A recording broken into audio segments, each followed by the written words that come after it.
950, 990, 995, 998 અને 999 કમળ વિષ્ણુ ભગવાને ચડાવી દીધા. અને આજે ભગવાન વિષ્ણુની શિવને પરીક્ષા લેવાની ઈચ્છા થઈ એટલે એક કમળ છે ને એમાંથી અદ્રશ્ય કરી નાખ્યું મહાદેવ. 999 નામ બોલાયા, 999 કમળ અર્પણ થયા. વિષ્ણુ ભગવાનનો નિયમ કેટલા કમળોથી પૂજા કરવાનો છે તો કે 1999 કમળ ચડી ગયા, એક કમળ નથી. એક નામ બાકી છે બોલવાનું અને એક કમળ અર્પણ કરવાનું બાકી છે. પણ કમળ ભગવાન શિવે વિષ્ણુની પરીક્ષા હેતુ ક્યાંક અંતર ધ્યાન કર્યું છે, કમળ મળતું નથી. આજુબાજુ ભગવાન વિષ્ણુ જોવે છે પણ ક્યાંક કમળ નથી દેખાતું. ચારો ઓર દ્રષ્ટિ કરે છે પણ કમળ દેખાતું નથી. હવે શું કરવું? અને પૂજાનો એક નિયમ હોય છે કે એકવાર પૂજામાં બેસી ગયા ને પછી પૂજા સંપન્ન ન થાય, પૂજાનું વિસર્જન ન થાય ત્યાં સુધી આસન છૂટે નહીં. ભાઈ, કથાનો પણ એક નિયમ હોય છે કે કથા કહેવા માટે એકવાર આસન જમાવી લીધું એટલે કથાની સમયકાળની અવધિ વિરામ ન થાય ત્યાં સુધી વક્તા કે શ્રોતા એનું આસન છોડી ન શકે. પણ હવે તો કાઠિયાવાડ સૌરાષ્ટ્રની અંદર ક્યાંક ક્યાંક વક્તાઓએ એક નવો નિયમ બનાવ્યો છે કે કથા હોય 3 કલાકની, એમાં કલાક એક કથા કરે ને વળી પાછી અડધો કલાકની રિસેસ રાખી દે ચા નાસ્તાની ને. છણે આ તો થિયેટરની અંદર ફિલ્મ જોવા ગયા હોય ને એમ ઇન્ટરવલ આપી દે. એસે ભી લોગ આવી એક સિસ્ટમ આવી ગઈ. એવો કોઈ નિયમ નથી ભાઈ. પૂજાની અંદર બેઠા હોઈએ, પૂજા સંપન્ન ન થાય ત્યાં સુધી આસન છૂટે નહીં. વિષ્ણુ ભગવાન આસપાસ જોવે છે કે હવે કમળ નથી, શું કરવું? ઊભા થઈ અને બીજું કમળ લેવા જઈશ તો મારો વર્ષોની જે પૂજાનો નિયમ છે એ ખંડિત થઈ જશે. પૂજા કરતા કરતા ઊભું ન થવાય. પણ આ બધી વસ્તુ લાગુ કોને પડે છે? જે વિદ્વાનો છે, મહામંડલેશ્વરો છે, મોટા મોટા યોગી પુરુષો છે, એના માટે આ બધું લાગુ પડે છે. આપણા માટે કાંઈ વસ્તુ લાગુ નથી પડતી ભાઈ. આપણા માટે ભગવાનનું નામ સ્મરણ કીર્તન ગમે ત્યારે થાય, ગમે એ રીતે થાય. આપણે ભગવાનની પૂજા કરવા બેઠા હોઈએ, હવારમાં પૂજા કરતા હોય કનૈયાની, રામની, વિષ્ણુની, શિવની ઘરમાં પૂજા ખંડમાં, અને પૂજા કરતા કરતા રસોડામાંથી વળે કોઈએ ભાખરી ઉતારી હોય, કાં તો સમોસા તળ્યા હોય, કારણ કે એવી વાનગી બનાવી હોય ને એની સુગંધ આવી જાય પૂજા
શિવાય ઓમ નમઃ શિવાય હર હર ભોલે નમઃ શિવાય નમઃ શિવાય ઓમ નમઃ શિવાય હર હર ભોલે નમઃ શિવાય ઓમ નમઃ શિવાય ઓમ નમઃ શિવાય હર હર ભોલે નમઃ શિવાય નમઃ શિવાય ઓમ નમઃ શિવાય હર હર ભોલે નમઃ શિવાય હર હર ભોલે નમઃ શિવાય. એ બધા નિયમો વિદ્વાનો માટે છે ભાઈ, આપણા માટે કોઈ એવા નિયમ નથી. આપણે કદાચ પૂજા કરતા હોય ને રસોડામાંથી કોઈ ભાખરીની કે ગમે એની દાળ વડાની કે દાબેલીની કે પાણીપુરીની સુગંધ આવે અને ભગવાનને કદાચ નવરાયા હોય પંચામૃતથી અને પછી જળ ચોખ્ખું ચડાવીને કે હવે ભગવાન થોડીક વાર બેહો, તમારું શરીર થોડુંક હુકાય, પછી આવીને કપડાં પહેરાવું, મને લાગી છે ભૂખ, હું જાઉં રસોડા, 2-4 ભાખરી ખાઈને પાછા આવીને બેસી જાઉં, કાંઈ વાંધો ના આવે ભાઈ, કાંઈ વાંધો ના આવે. ખાઈને ભગવાનની પૂજામાં બેહો તો કાંઈ વાંધો આપણે ના આવે. પૂજા કરતા કરતા ભૂખ લાગે તો 2-4 ભાખરી ખાઈ લેવાય, કોઈ દોષ નથી, આપણા માટે નથી. પણ એ બધા દોષો વિદ્વાનોને લાગે ભાઈ. बड़े बड़े जो विद्वान हैं, बड़े बड़े महामंडलेश्वर है, जो धर्म गुरु है ना, जो 1008 મોટી મોટી ડિગ્રીઓ લઈને બેઠા છે, એના માટે નિયમ, આપણા માટે કોઈ નિયમ નથી ભાઈ. આપણે તો સામાન્ય थेरा मेरा करने वाले तुच्छ ना समझ लोग है, એના માટે બધું હાલે. પણ વિષ્ણુ ભગવાન વિચાર કરે છે કે હવે હું ઊભો થઈશ તો મારી પૂજા ખંડિત થઈ જઈશ. પૂજામાં બધું ચાલે પણ શરાબ પીને શિવની પૂજા ન થાય. મોઢાની અંદર પાન માવા ગુટકા ભરીને મહાદેવનું પૂજન ન થાય. બાકી ભૂખ લાગે તો ભાખરી ખાઈને પૂજા થાય, રોટલા ખાઈને પૂજા થાય. ભૂખે મરવાથી ભગવાન મળતા નથી. ઉપવાસ કોને કહેવાય? ઉપવાસ કહેવાય કોને? ઘણા અમારે શ્રાવણ મહિનો અષાઢ મહિનો આવે ને એટલે ઘણી બહેનો આમ વ્રત કરે મહાદેવના. પછી કોઈ વ્રત આવ્યું હોય એટલે આવે અમારે ત્યાં ગામડા ગામમાં પૂછવા ગોર મહારાજને, મહારાજને, બ્રાહ્મણને કે ગોર બાપા હવે આ વ્રત છે તો આ વ્રતમાં વિધિ કેમ આવે ને શું ખવરાય ને શું ન ખવરાય, શું ખાવાનું શું નહીં ખાવાનું. મારા જેવા તો કહી દે કે બેન બા બધું ખાવાનું, જે હાથમાં આવે ઝાપટી જવાનું, પણ ઘરવાળાનું હે ને માથું નહીં ખાવાનું, બાકી બધું ખાધે રાખવાનું. ઘરવાળાનું માથું નહીં ખાવાનું, જે આવે એ ખાઈ લેવાનું. ભૂખ્યા રાખે કે ભૂખ્યા રહેવાથી કાંઈ ભગવાન તો મળે એ વાત તો. ઉપવાસ કોને કહેવાય? ઉપવાસનો સીધો અર્થ કાઢીએ ને તો એની અંદર 2 શબ્દ આવે, એક ઉપ અને બીજો વાસ. ઉપ એટલે નજદીક અને વાસ એટલે રહેવું. ભગવાનની નજદીક રહેવું એનું નામ કહેવાય ઉપવાસ. પછી ઘરમાં રાંધતા જોર આવે, રાંધવાની આળસે ઘણી બહેનો કહી દેતી હોય મારો ઉપવાસ છે. ઓલે કે તમે કંપનીમાં કે ઓફિસમાં કે બહાર ગમે ત્યાં ખાઈ લેજો, મને આજે ઉપવાસ છે, ઘરમાં રસોઈ નહીં બનાવી લે. પણ તને જોર આવે છે ને ઉપવાસ કરે છે. રાંધવાની આળસ, ચૂલે બેહવાની આળસ, ઉપવાસ. આવી ઘણી બહેનો. એ ઉપવાસ થતી. સાચો ઉપવાસ કયો છે? કે જ્યારે આપણે ઉપવાસ કરીએ ત્યારે આપણા ભાગની રસોઈ તો ઘરમાં બનવી જ જોઈએ. ઉપવાસ હોય એ દિવસે તો સારામાં સારી રસોઈ બનવી જોઈએ, પૂરેપૂરી વાનગી. અને એ આપણા ભાગની રસોઈ ભગવાનને સમર્પિત કરી, અને એ કોઈ જરૂરિયાત વાળો વ્યક્તિ હોય કે ખરેખર આને ભોજનની જરૂર છે, ત્યાં જઈ અને એને એ રસોઈ દાનમાં સમર્પિત કરી લેવી જોઈએ. આપણા ભાગનું ભોજન બીજા કોઈકને આપી દેવું જોઈએ, તો જ એને કહેવાય છે સારામાં સારો શ્રેષ્ઠ ઉપવાસ. બાકી ઉપવાસ હોય ને આપણા ભાગની રસોઈ ન બને તો એ તો અનાજનો બચાવ કર્યો કહેવાય. રાંધતા જોર આવતો હોય ને કે મારા અપ્પા છે, ઉપવાસ, આ જમવાનું નથી, એ તો હવે તને રાંધતા જોર આવે. આ ગરમીમાં ચૂલે બેહવું ને, ચૂલે બેહવું ને ઈ તને માથાનો ઘા છે એટલે તું અપાહ કરસ. એને ઉપવાસ ના કહેવાય. ઉપવાસનો વિધિ એવો છે ભાઈ. તે ભગવાન વિષ્ણુ હવે વિચાર કરે છે કે જો હું ઉભો થઈશ તો મારી પૂજા ખંડિત થશે. શું કરું? કમળ ક્યાંથી લાવું? આજુબાજુમાં કોઈ છે પણ નહીં કે કોઈને લેવા મોકલી. એવામાં ચિંતિત ભગવાન વિષ્ણુ એમને પોતાના ભક્તો દ્વારા ગવાયેલી સ્તુતિ યાદ આવી કે જ્યારે જ્યારે મારા ભક્તો મારી સ્તુતિ કરે છે ત્યારે કેવી ઉપમા આપે છે.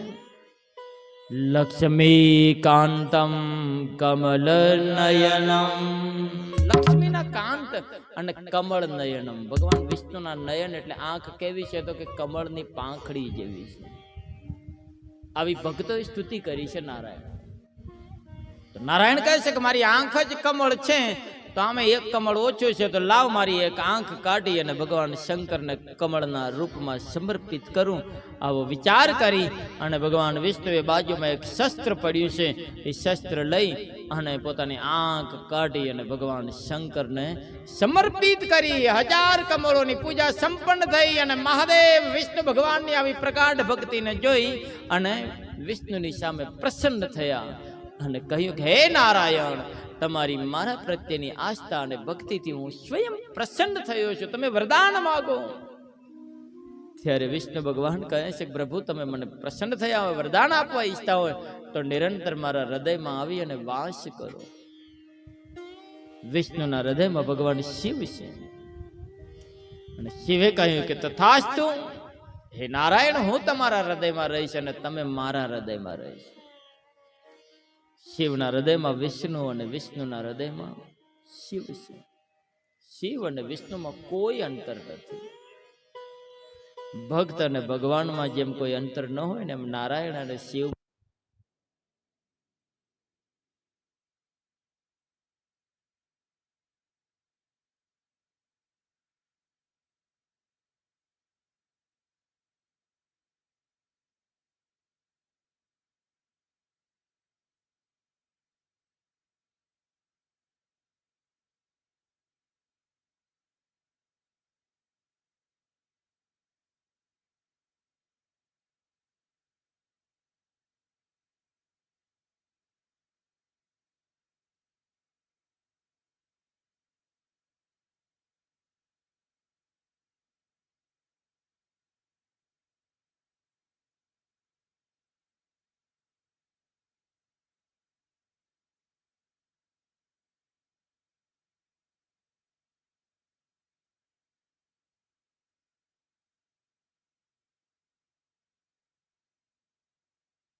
શિવાય.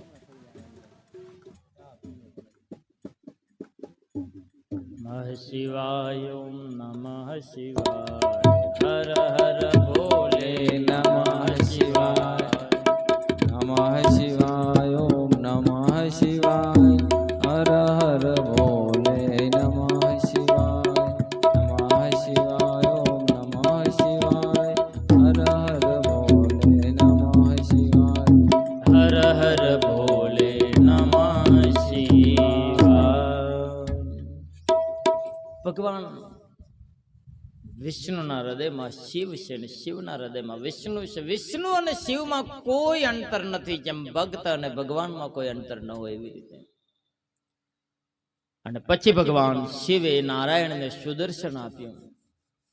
સુદર્શન એક ચક્ર છે, એ પણ ભગવાન શિવે આપેલું છે.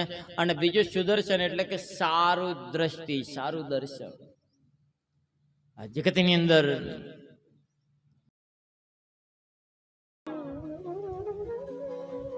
કેવડો બ્રહ્માજીને ઓળખે છે કે આ સૃષ્ટિના રચયિતા બ્રહ્મા છે. એ બોલાવે એટલે જવું જ પડે. જો નહીં જવું તો હમણાં મારું આવી બનશે. એટલે કેવડો બિચારો ધ્રુજતા ધ્રુજતા બ્રહ્મા પાસે આવી અને ઊભો રહે છે. બ્રહ્મા પૂછે છે કે ભાઈ તો ક્યાંથી આવે છે? તો બિચારો કાંઈ બોલતો નથી, કારણ કે કેવડાનું ફૂલ કાંઈ બોલે ખરી. પણ બ્રહ્માજીનો હાથ જેના ઉપર ફરી જાય ને, મૂંગા હોય તો બોલતા થઈ જાય. બ્રહ્માએ ખેવડાને પૂછ્યું, તો આવડો બધો ધ્રુજે છે કે? આવ મારી પાસે, આવું બેસ. કારણ કે કોઈ નાનો માણસ હોય એને કોઈ મોટો માણસ બોલાવે અચાનક તો બિચારો ભયભીત થઈ જાય. શું હશે, મારાથી કાંઈ ભૂલ થઈ હશે? એટલે કેવડો બિચારો ધ્રુજતા ધ્રુજતા બ્રહ્માની બાજુમાં આવે છે. બ્રહ્મા એના ઉપર હાથ મૂકે છે, વાલ કરે છે. મજા નથી, નીચે રહેવા મજા છે. ઘણા ટોપમાં ઘણા ઊંચા ચડીએ ને તો પછી દુનિયા જીવવાય ન દે. માપણા રેવ માપમાં. ભગવાન વિષ્ણુ કહે છે મારે ઉપર નથી જવું, પણ નીચે જવું છે. મૂળમાં હું પાતાળમાં જઈશ અને આનું મૂળ માપવાનો. સતીખંડ ની અંદર સતી ભવાની અને ભગવાન શંકરના વિવાહની સુંદર કથા છે. દક્ષ પુત્રી સાથે ભગવાન શંકરનો વિવાહ થયો એની સુંદર કથા. અને દક્ષ પુત્રી અને ભગવાન શિવ એમણે જ્યારે વરદાન આપ્યું હતું ત્યારે માં ભવાનીને કહ્યું હતું કે ભવાની તમે જ્યારે મારી વાતમાં શંકા કુશંકા કરશો ત્યારે હું તમારો ત્યાગ કરીશ. અને આ જગતની અંદર પતિ અને પત્ની વચ્ચે ડખા ક્યારે થાય છે કે એકબીજા વચ્ચે શંકા કુશંકા થાય છે ત્યારે એમાં ભવાનીએ ભગવાન શિવની વાતમાં શંકા કરી. એ બધી કથા રામાયણમાં ભાગવત પુરાણમાં આવે જ છે, શિવ મહાપુરાણ ને આ શિવ વિવાહની કથા. એટલે એ કથાને આપણે અહીંયા વિસ્તાર નથી કરતા, સમયની પાબંદી છે. એટલે ભગવાન શંકરે સતીનો ત્યાગ કર્યો અને સતીએ દક્ષના યજ્ઞની અંદર પોતાનો દેહ શાંત કર્યો. અને પછી સતી ફરી પાછા હિમાલય રાજાને ત્યાં મેના રાણીને ત્યાં પાર્વતી રૂપે પ્રગટ થયા. ભગવાન શંકરની ઉપાસના કરી, ભગવાન શંકરને પોતાના પ્રિયવર તરીકે સ્વીકાર કર્યો. એવી સુંદર કથા છે. એમાંથી ગણેશ કાર્તિક સ્વામી ભગવાનનું પ્રાગટ્ય થયું એ પણ કથા છે. પછી યુદ્ધખંડમાં ભગવાન શંકરે ઘણા બધા દૈત્યોનો ઉદ્ધાર કર્યો એની સુંદર કથા છે. શત્રુદ્ર સંહિતામાં ભગવાન શંકરના ભિન્ન ભિન્ન પ્રકારના 100 અવતારોની કથા છે, જેમાંથી આપણે કેટલાક અવતારોના દર્શન કરવાનો પ્રયત્ન કર્યો. ત્યાર પછી કોટિરુદ્ર સંહિતા, જેમાં ભગવાન શંકરના કરોડો પ્રકારના શિવલિંગોની કથા છે, જેમાંથી આપણે 12 જ્યોતિર્લિંગોના દર્શન કર્યા. અને કોટિરુદ્ર સંહિતાનો છેલ્લો શ્લોક ગાયન કરીને એને પણ વિરામ આપીએ. હેત શિવ સુવિજ્ઞાનમ શિવ સ્યાતિ પ્રિયમ મહ શિવ સ્યાતિ પ્રિયમ મહ. એક જ શંકર ભગવાનનું મહાપુરાણ એ મહાન જ્ઞાનને આપનારું છે. શંકર ભગવાનની ભક્તિ આપનારું છે. અને જે કોઈ માનવ આ કોટિરુદ્ર સંહિતાનો પાઠ કરે છે, શિવ મહાપુરાણને સાંભળે છે, એ ભગવાન મહાદેવનો પ્રિય બને છે. એને જગતના તમામ સુખો પ્રાપ્ત કરે છે, મોક્ષ પદની પ્રાપ્તિ કરે છે, ભોગોને મેળવે છે. ભગવાન વ્યાસ આશીર્વાદ આપતા કહે છે ભુક્તિ મુક્તિ પ્રદમ દિવ્ય શિવ ભક્તિ વિવર્ધનમ શિવ ભક્તિ વિવર્ધનમ. એને શંકર ભગવાનની ભક્તિ મળે છે અને એની ભક્તિનું વર્ધન થાય છે. એ સાથે કોટિરુદ્ર સંહિતા એને વિરામ આપી અને પછીની સંહિતા છે ઉમા સંહિતા, જેની અંદર ભગવાન શિવ અને પાર્વતીના સંવાદની સુંદર કથા છે, જેના સંવાદોના દર્શન આપણે અતિ સંક્ષિપ્તમાં કરવાનો પ્રયત્ન કર્યો હતો. તો ઉમા સંહિતાનો પણ એક શ્લોક ગાયન કરીએ અને ઉમા સંહિતાને પણ આપણે વિરામ આપીશું. તસ્માદિયમ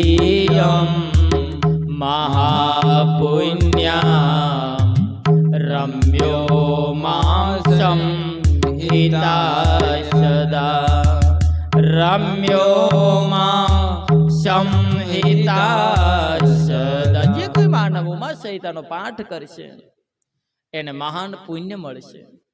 અને શિવ અને શિવાની સાથે રમણ કરનારો મળશે.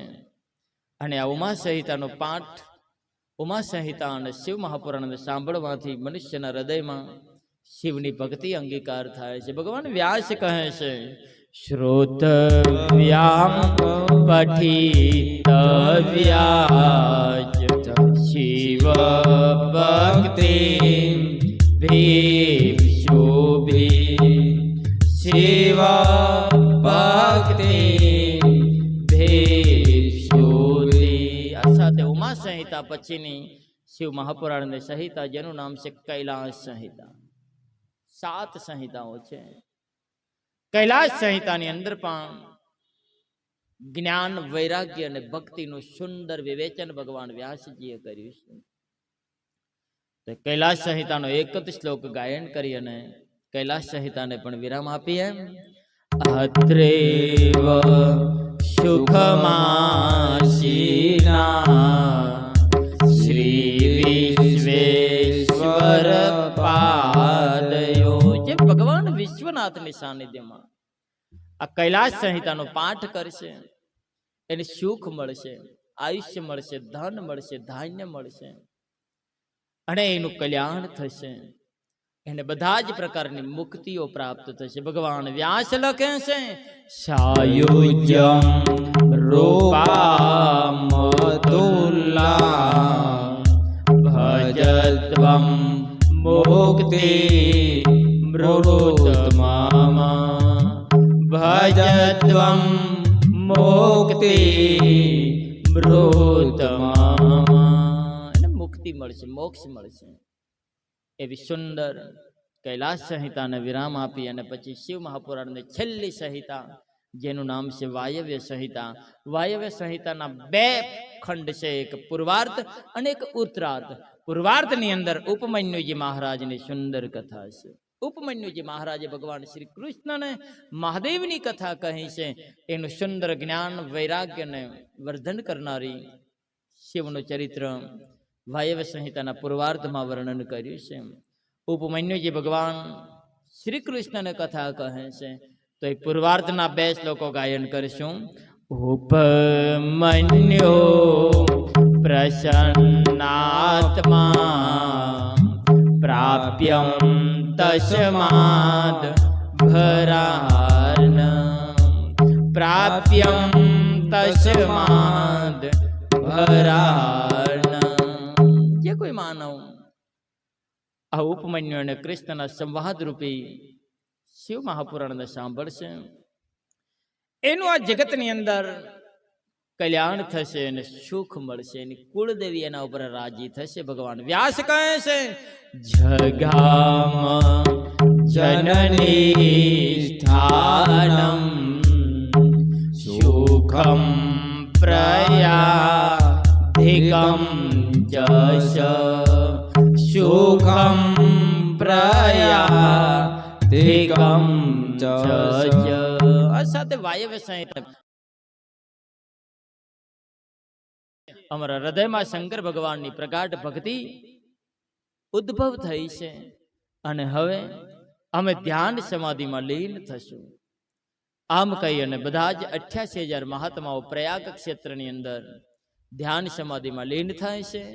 જ્યાં સુત પુરાણીજી મહારાજ વ્યાસપીઠ ઉપરથી ઊભા થઈ અને આગળની યાત્રા ભણી પ્રસ્થાન કરે છે. આ બાજુ શિવલોકની અંદર ભગવાન શંકરમાં ભવાનીને કહે છે કે દેવી હવે તમે શું સાંભળવા ઈચ્છો છો? ત્યારે માં ભવાની કહે છે કે મહાદેવ હવે મારા હૃદયની અંદર તમારી ભક્તિ અંગીકાર થઈ છે અને હવે હું તમારી ભક્તિમાં ધ્યાન સમાધિમાં તરબોળ બનું છું. માં ભવાની મહાદેવનું ધ્યાન ધરી અને બેસી જાય છે. ત્યાં ભગવાન શંકર શિવલોકમાં પણ આ કથાને વિરામ આપી મહાદેવ ધ્યાન સમાધિમાં લીન બને છે. આ બાજુ નંદીશ્વર મહારાજ મંદરાચલ પહાડની તળેટીમાં સનતકુમાર બાબાની સામે મહાદેવની કથાને વિરામ આપે છે. સનતકુમારે સરસ્વતી નદીના તટ ઉપર ભગવાન વ્યાસની સામે કથાને વિરામ આપ્યા છે. ઉપમન્યુજી મહારાજ હિમાચલ પહાડની કંદરાઓમાં કૃષ્ણ ભગવાનની સામે શિવ કથાને વિરામ આપે છે. અગત્ય મુનિ મહારાજે સુંદર મહાદેવની મહાપુરાણ એ દંડકારણ્યમાં ભગવાન શ્રી રામની સાથે વિરામ કર્યું છે. આપણે અહીંયા સિદ્ધેશ્વર મહાદેવના સાનિધ્યમાં સુંદર મહાદેવની કથા એને વિરામ કરીએ. સંપૂર્ણપણે આ સ્થળ ઉપરથી કથાને વિરામ આપીશું. શિવ મહાપુરાણના 24,000 શ્લોકો છે, એમાં અંતિમ શ્લોક ગાયન કરીએ. બધા જ ભક્તાઓએ કથાને વિરામ આપી છે. બધા જ શ્રોતાઓ ધ્યાન સમાધિમાં લીન થયા છે. આપણે પણ આ સ્થળ ઉપરથી કથાને સંપૂર્ણ વિરામ કરશું. આપ બધાનો એક શ્લોક શિવ મહાપુરાણનો બાકી રહ્યો છે. એક જ શ્લોક, છેલ્લો શ્લોક, 24,000મો શ્લોક. એક શ્લોક ગાયન કરી અને કથાને સંપૂર્ણપણે વિરામ આપવાનો પ્રયત્ન કરશું. 1:45 વાગવા આવ્યા છે. તો 1 વાગ્યાનો ટાઈમ કે આરતી ઇત્યાદિ જે પણ કાંઈ વિધિ કરવાનું હોય કરી અને પોથીનું અહીંયાથી ઉત્થાપન થઈ જશે. આપણે બધાના સાનિધ્યમાં, સિદ્ધેશ્વર મહાદેવના સાનિધ્યમાં સુંદર રીતે, યથાયોગ્ય રીતે સમય મર્યાદા એને માન આપી અને ધ્યાન રાખી અને મહાદેવનું મહાપુરાણ એ ગાયન કર્યું છે. અને છેલ્લો શ્લોક આપણે ગાયન કરવાનો પ્રયત્ન કરીએ. અંતિમ શ્લોકમાં ભગવાન વ્યાસ શ્રોતા, વક્તા, આયોજક, યજમાન, ઉપાસક બધાને આશીર્વાદ આપે છે. શિવ મહાપુરાણનો છેલ્લો શ્લોક, 24,000મો શ્લોક, જેમાં ભગવાન વ્યાસ બધાને આશીર્વાદ આપે છે. શું કહે છે કે શંકર ભગવાનનું મહાપુરાણ કેવું છે? હેત શિવ પુરાણસ્ય વક્તુ શ્રોતુય સર્વદા વક્તુ શ્રોતુય સર્વદા. એક જ શંકર ભગવાનનું મહાપુરાણ એવું છે કે જે વક્તા એનું ગાયન કરશે, વક્તાનું પણ કલ્યાણ થશે, શ્રોતાનું પણ કલ્યાણ થશે અને સર્વ શિવ ભક્તોનું કલ્યાણ થશે. અને શ્રોતા, વક્તા, શિવ ભક્ત, શિવ આરાધક, જેને જેને પણ શિવ કથામાં સહકાર આપ્યો છે એ બધા ભગવાન શંકરના લોકના અધિકારી બનશે. સ્વયં ભગવાન વ્યાસ કહે છે. શું કહે છે?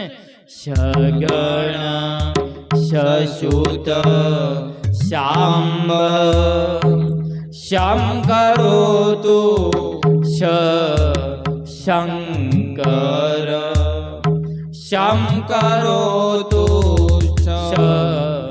શંકર.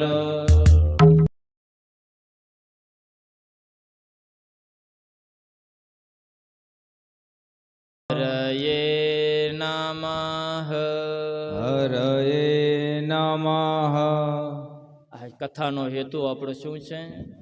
વિશ્વ કા કલ્યાણ હો, વિશ્વ કા કલ્યાણ હો, વિશ્વ કા કલ્યાણ હો. प्राणियों में सद्भावना हो, प्राणियों में सद्भावना हो, प्राणियों में सद्भावना हो. गौ हत्या बंद हो, गौ हत्या बंद हो, गौ हत्या बंद हो. गौ माता की सेवा हो, गौ माता की सेवा हो, गौ माता की सेवा हो. भारत माता की जय. ભારત અત્યારે લક્ષ્યાંક એક છે કે ભારત અમારો હિન્દુ રાષ્ટ્ર બનવું.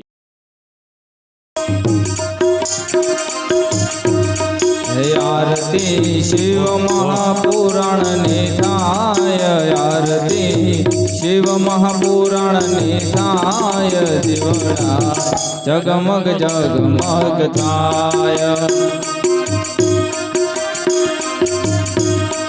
પ્રભુ અમે લાયા ગંગા જળ નીર. હે ભોળા તમે સ્નાન કરો તો આનંદ થાય, ભોળા તમે સ્નાન કરો તો આનંદ થાય. દીવડા જગમગ